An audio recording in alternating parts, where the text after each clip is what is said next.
Ahoy there, Captain Benzie here, coming at you with another patch notes video for Eve Echoes, although admittedly this time around the patch notes are sort of a Trojan horse for me to talk about audit timers, the economy and insurance. Those are sort of three key things we're going to be talking about in this video mainly, and sort of loosely using the patch notes as a sort of a springboard to actually initiate that discussion. So I do apologise in advance, this is going to be a little bit ranty, hopefully nothing too serious. I just need to talk about a few basic bits and pieces that I've mentioned a few times in other videos, but I want to kind of bring it into one place that is nice and easy for me to link to as required so that discussion exists. Anyway, if you enjoyed the video, let me know by hitting a like on it, subscribe to the channel for all things Eve Echoes, ding that notification bell and make sure to select all notifications so that you never miss a video, and check out the Patreon and Redbubble merchandise store as well if you fancy going the extra mile to help support this channel. Anyway, let's have a look at the patch notes, and then as I said, we're going to be talking about audit timers, we're going to be talking about insurance, and the economy at large. So, first of all, remember that this is now a Thursday at midnight UTC patch. As of August, all patches now are performed at midnight UTC on Thursdays.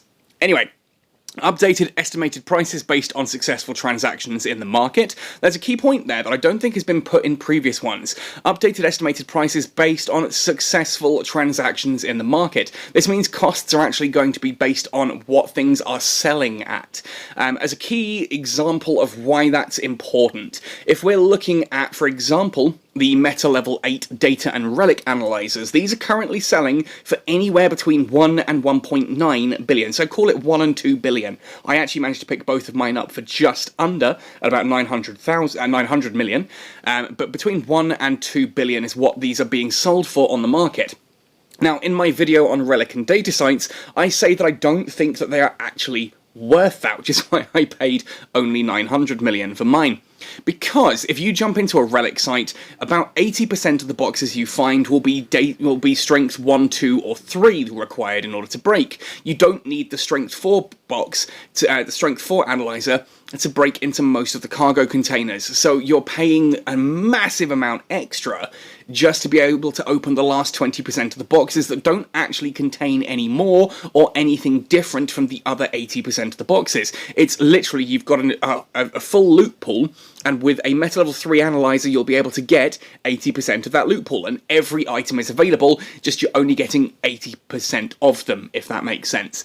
So if you make the choice between going for a 600 million Meta Level 5 that can open 80% of the boxes, or a 1.9 billion Meta Level 8 that can open all of the boxes, you're paying literally 1.5 times more just to be able to open 20% additional loot, which to me isn't worth it. I do not have that value attached to it. However, other people may disagree, and if those people are going onto the market and buying them at 2 billion-isk, that is now what the system is going to value that module at. That's a key point that we need to talk about because it does play into insurance later on as well.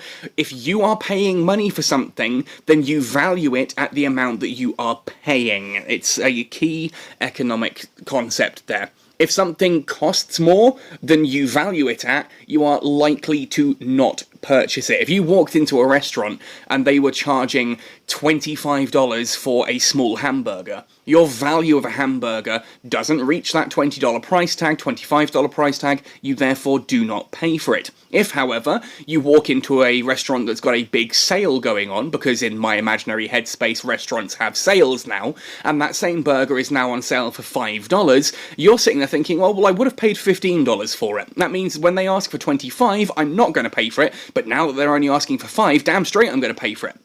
The ideal is that somewhere that value would middle out at about the $15, and if everyone agrees, that's basically how prices fluctuate and work.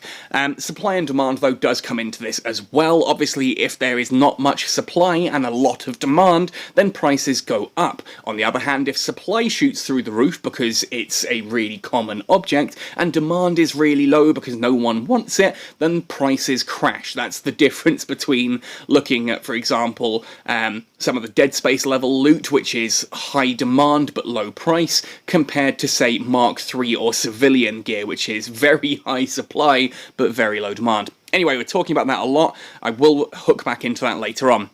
Number 2, for the tutorial mission, activate a training ship, the number of rigs issued has been increased, which is good. This gives you a little bit of option. I've gone through these tutorials already now on one character. If you haven't, I do recommend going through it just to see in case there's anything you missed. There was one where you ultimately had just enough rigs. This now gives you a couple more so that you can actually rig accordingly to what you would like to rig, rather than kind of being forced into exactly that. And it showcases that there is that choice aspect. Number 3, the speed of the bank's review process has been increased further to allow for more convenient transactions. This is about audit timers. Now, I think everyone can agree that the theory behind the new audit timers was absolutely excellent. That the concept of essentially, rather than having a whole ton of like audits that are all 5 hours each, you would get a whole load of audits that are going to be completely free, don't trigger an audit, sorry, a whole load of transactions that don't trigger an audit. Then once you have exceeded that daily amount, then you start triggering audits beyond that. That's really cool, and it kind of makes sense on paper. In practice, however, we were finding that for people who were multi-boxing between like industrial alts, like miners who would mine and then send it to their industrialist character, if that industrialist character was on a separate account, it would then trigger some really quite heavy audits. In certain cases, I was seeing people pointing out that trying to send the minerals for the day was giving literally 54-hour audit timers, and that grinds their industry to a halt. And I know that ultimately that's a fairly niche group of players, and so the whole benefits everyone, but those people get stuck by it. I could almost forgive that. Then it started hitting corporations as well. And if you're in an alliance that has like an active economy, I know Void does, I can't speak on behalf of other corporations and alliances, of course, but where the corporation is using transactions and contracts to move loot around, this was proving to be a big problem, and it really was hampering process in things like building citadels, in arming a fleet, and just getting people loot after dead spaces and stuff like that became a real problem. So at that point, I sit there and say, right, okay, this is now a serious problem. Like, to me, before, if it's just affecting the multi-boxers, it's still a problem. It's not a huge one, because I don't want to sound unsympathetic to multi-boxers. I am, believe me, I've had plenty of conversations with the folks, and I've admitted that, look, I get it, this sucks, it does need fixing. So the fact that it hit the corporations, though, made it very much this needs fixing now. So what they've done is they've increased the review process, so those audits, if you do get them, will now be faster than they were before. The limit of gift contracts has been increased, so you are able to send more stuff without triggering audits before eventually the audits are triggered later. So you're able to send more stuff before triggering an audit, and when you do trigger an audit, it is at a reduced time frame. That is really cool. That means that the developers have listened to those complaints. I put forward a whole bunch of them. They have listened to those complaints, and they've issued a fix coming tomorrow, which I'm super happy for. Hopefully it's enough. Again, as those folks have done already, if you're still having issues, please do contact me. I will always try and put forward to the developers anything that is impacting the community. Number 5, recovering ships lost in the low-sec systems using insurance no longer has a trade lock added to them. I wasn't aware that actually low-sec stuff was causing trade locks, but there we go. I think that makes sense. Obviously, the whole thing of like being lost in PvP, in nullsec, having a trade lock stops you just recovering that ship and jumping straight back into the battle. In lowsec, though, being caught as a pirate or having someone pirate you and then being stuck in like a 12-hour trade lockout, yeah, I get why they've removed this now, and I'm genuinely all for that because it works for both sides. If I'm doing something like, some piracy and then I accidentally jump to gate, and the server tick hasn't said, oh, by the way, actually, this guy doesn't have a crime timer anymore and the gates blap me, I'll get my ship back instantly. Fortunately, customer support did fix that one for me. I love how many people got really like, oh my goodness, Benzie, just admit that you're an idiot. It's like, I've been playing this game for a couple of years now. You think I don't know that I need to wait with a crime timer before trying to autopilot through low-sec gates? I'm not gonna just randomly jump to a gate and go, oh, oops. No, I'm watching that crime timer closely. I had an issue where the crime timer disappeared on my screen. I hit warp. When I hit the gate still blapped me. It was, yeah, customer service sorted it out, so I didn't get a timer actually on that one anyway, but heck, if I had, if I'd been engaging in some piracy, if someone's jumped you, if you're in a low-sec anomaly, someone jumps you and you try to fight back, it's a close fight, you are scrambled or disrupted and they finish you off, and you've got to wait 12 hours to get back into things, that's going to suck, so I'm glad that they've changed that. Number 6, improved the randomness of delivery mission destinations in low-sec regions. Okay. Cool. I'm not sure if there's a particular reason for this. When I first looked at this one, I thought that maybe this is something to do with, again, being scanned and caught, but then I'm thinking, well, ultimately you're just going to be jumping from gate to gate, and gates are safe, and then there's a station at the end, so it's perhaps just to add a little bit of versatility to where you're going and what you're seeing, which, I'm cool with that.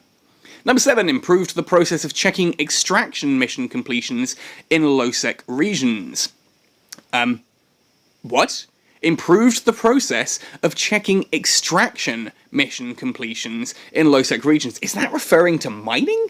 What is that actually referring to? What on earth is an extraction mission? Have they added a whole load of missions and I've just not noticed, where you've got to fly and pull someone out of a dangerous situation? That'd be cool. I don't think I've missed that. Let me know in the comments. And number 8, change the number of insurance points on the Sunasis, the Gnosis, and the Praxis to 50% of the original amount. Players who filed insurance claims for ships mentioned above will later receive the difference in IPs via mail. Key point there, please. Key point, if you're looking at this and going, ooh, yay, will later receive the difference in IPs via mail. If you log in and you don't have the IPs, don't DM me like, where are they, where are they, where are they? NetEase lied to me. No, they've said it'll come later. They haven't given a timescale. These things take a while to check. We know this from, like, the Concord credits rebate and things like that we had before. These take time to reapply, so do bear with that. Anyway, what the point of this is that if you were lucky enough to get the Sunasis, the Gnosis, and the Praxis, or any one of those 3 or 2, or any one of those, the Society of Conscious Thought ships, these are pretty cool ships. And I know a lot of people are like, oh, they're terrible. That's, well, kind of the point, is that they're not ridiculous. They're good if you're not skilled into that ship type. So for me, flying a Gnosis when I have no battlecruiser skills is pretty cool. It's a surprisingly powerful ship. It's like the Kanyue and the Shanyue, and when they first launched the prototype versions of those, they were very powerful for people because you didn't have the skills trained that otherwise would make other ships better. So if you're sitting there saying, oh, well, the Sunasis isn't that great, I'm already flying an Algos Command, or, a Dragoon 2 Assault or something, and it's no, those are much better than the Sunasis, well, that's the point. The Sunasis is a free ship that has only roll bonuses and no skill bonuses. It's designed for if you don't really have the skills in order to pilot that ship properly yet whilst you're training into it. If you were thinking of training into battle cruisers, the Gnosis is an excellent staging ship. You can use that ship and still have all of your medium weapon skills benefiting it because it uses turrets, missiles, etc., all of those. You're still getting bonuses to those, but you don't have to worry about the fact that you don't have battleship engineering or battleship command and things like that.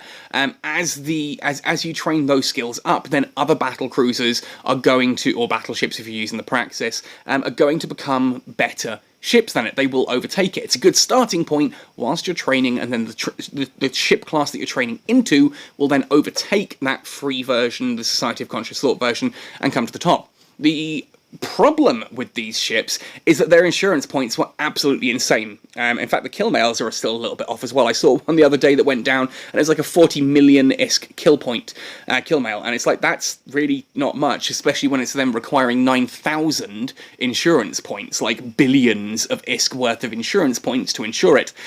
So I get why they've halved this. I get why it started high as well. They're limited edition ships. Now, interestingly, if you remember the Shanyue and the Kanyue prototypes, when insurance was sort of the original proto-insurance, you just used the insurance vouchers to regenerate those ships. Those were ones that could be insured, advertised as can be insured, which meant they came back really, really cheaply. So it was interesting to see that the Society of Conscious Thought ones, which seemed analogous to those prototypes, suddenly didn't have that.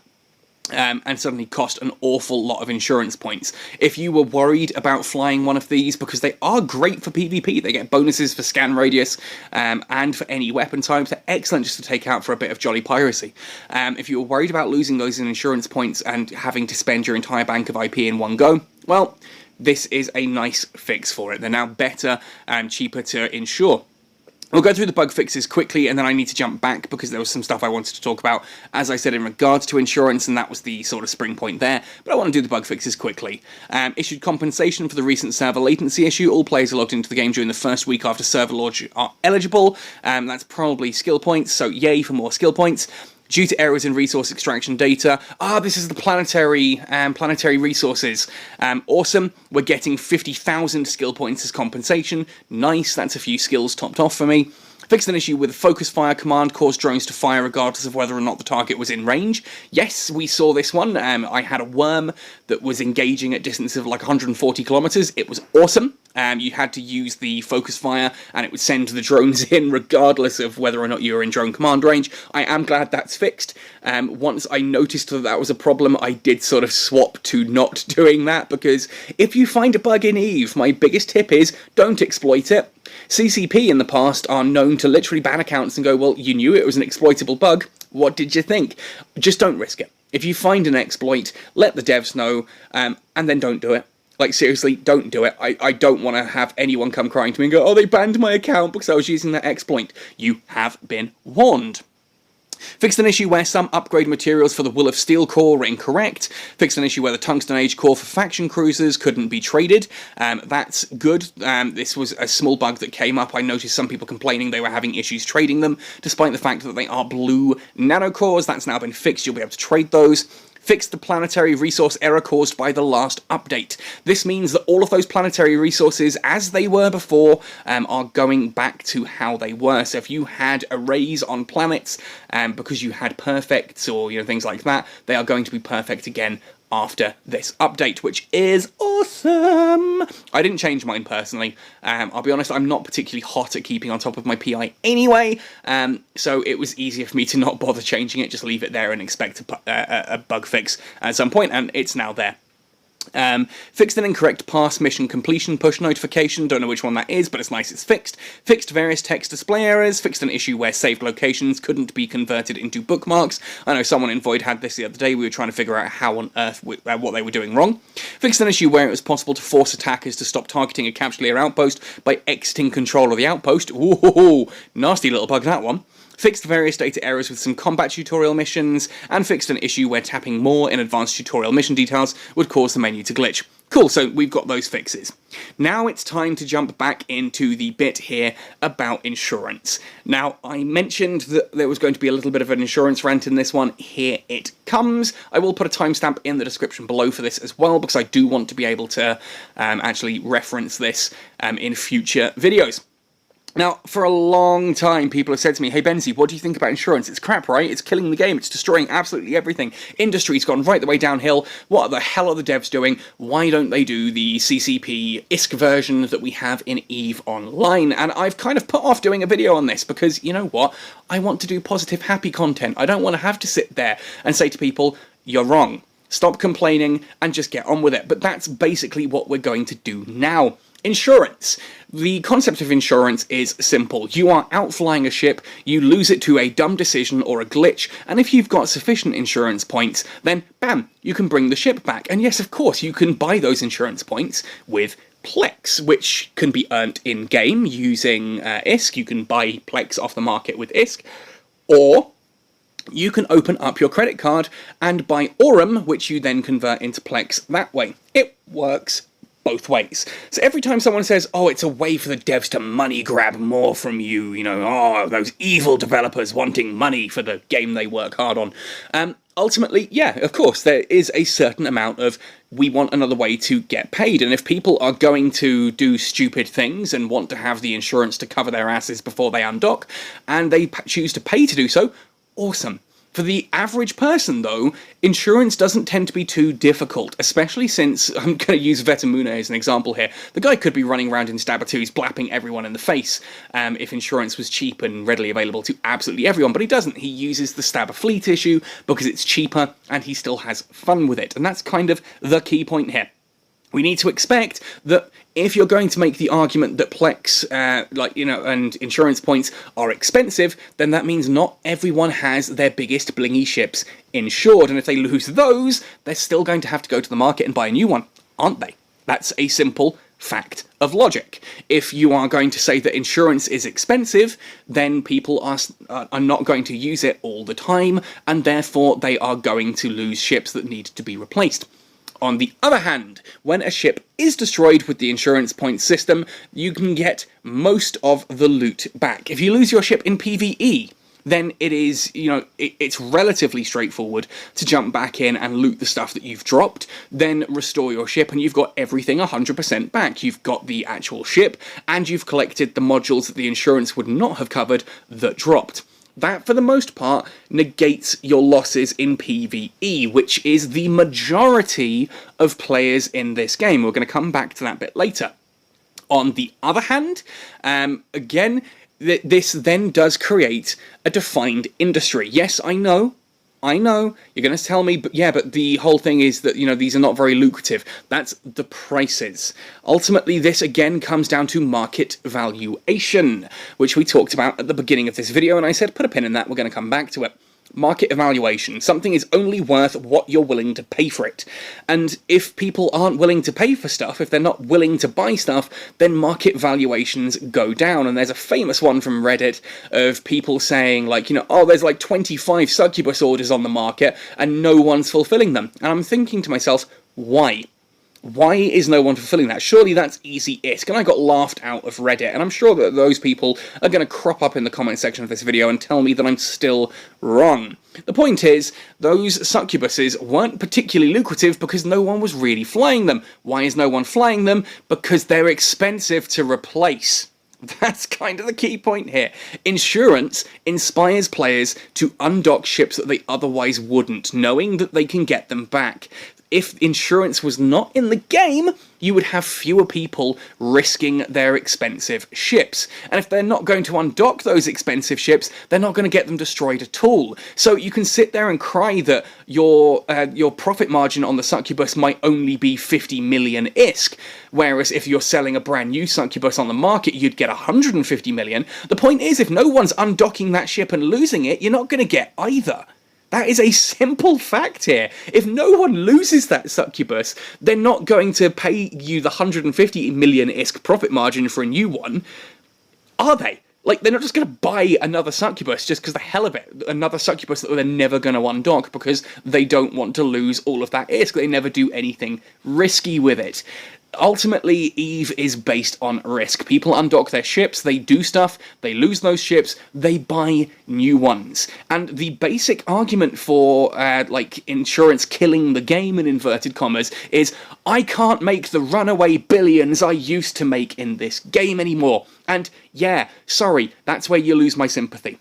It's the same when it comes to narrow resonance scanning, and people sitting there saying, oh, I can't sit there AFK in bad hair day all day anymore. I can't do bad hair day, earn the, 250 million ISK you get for that in total, and then use a fifth of that to buy another bad hair day, and away I go again, and just grind that over and over, making 200 million ISK profit every single time I do it in complete AFK safety. That is not the purpose of this game. All that creates is dragons. Dragons sitting on a hoard of ISK that they can use to buy whatever the hell they fancy at a moment's notice. A new system comes out into the game, like, for example, analyzers for relic and data sites, and suddenly they're super expensive because you've got these dragons with enough ISK to just swoop them up.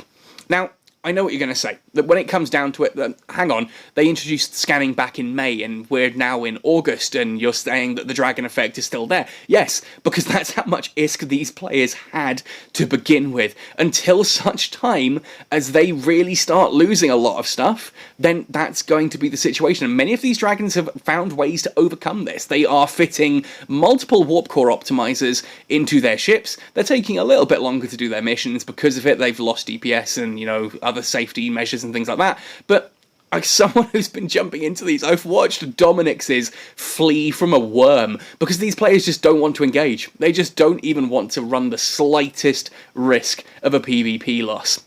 And so that is the situation, that when you create a group of dragons sitting on their hoards of gold, you have a load of ISK that is not free-flowing through the market. It is shored up, and it is then released in dribs and drabs in order to buy the things that those dragons need, while the rest of us suffer.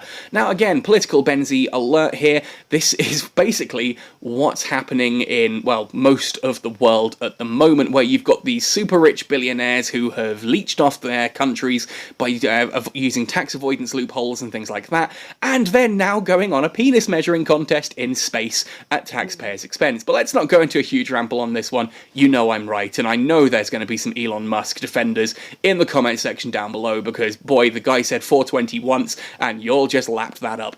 Anyway, the simple fact of this is the economy isn't actually a problem at all. In fact, if anything, the anniversary update has shown us it's that the economy is free-flowing again, which is really, really nice to see. And you can sit there and say, well, it would be better without insurance. No, it wouldn't. Insurance entices people to undock ships that they otherwise wouldn't undock. It entices people to risk losing those ships, and when they do lose them, there is a buy order placed on the market that an industrialist can fulfill. And you can sit there and say, well, it's not as much as I used to make. That's the point. It is a nerf on industrialism's income.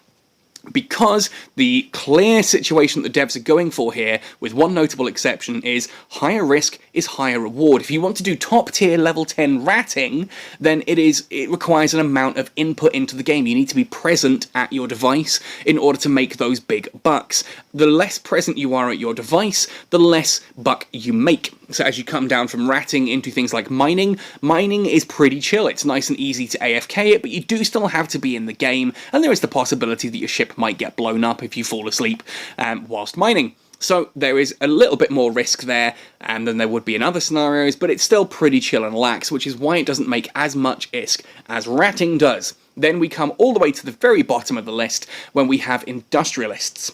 Now, again, I'm not saying industrialists are like the bottom of the barrel.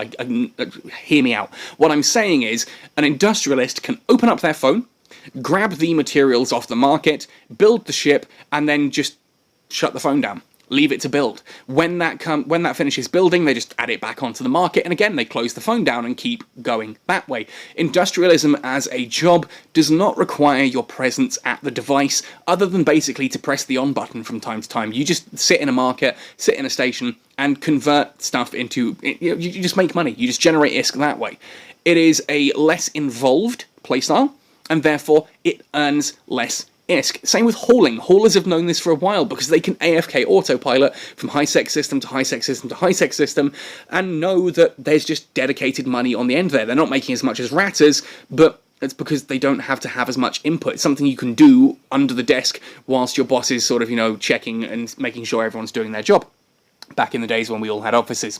But anyway, that is my opinion and like theory when it comes to insurance. A lot of you keep asking me, Benzie, what do you think about insurance? I think it's good for the game. I genuinely think it's good for the game. It's not perfect. It's not perfect. It does need some tweaks here and there, but for the most part, it is a solid system that does exactly what it was supposed to do. It generates buy orders, thus keeping industrialists in business, and actually giving you a list of orders that you can just fulfill. You don't have to put something on market and just hope that it sells. You can take something to market knowing there's a demand for it now, which personally, I don't know, that seems to be kind of a positive thing.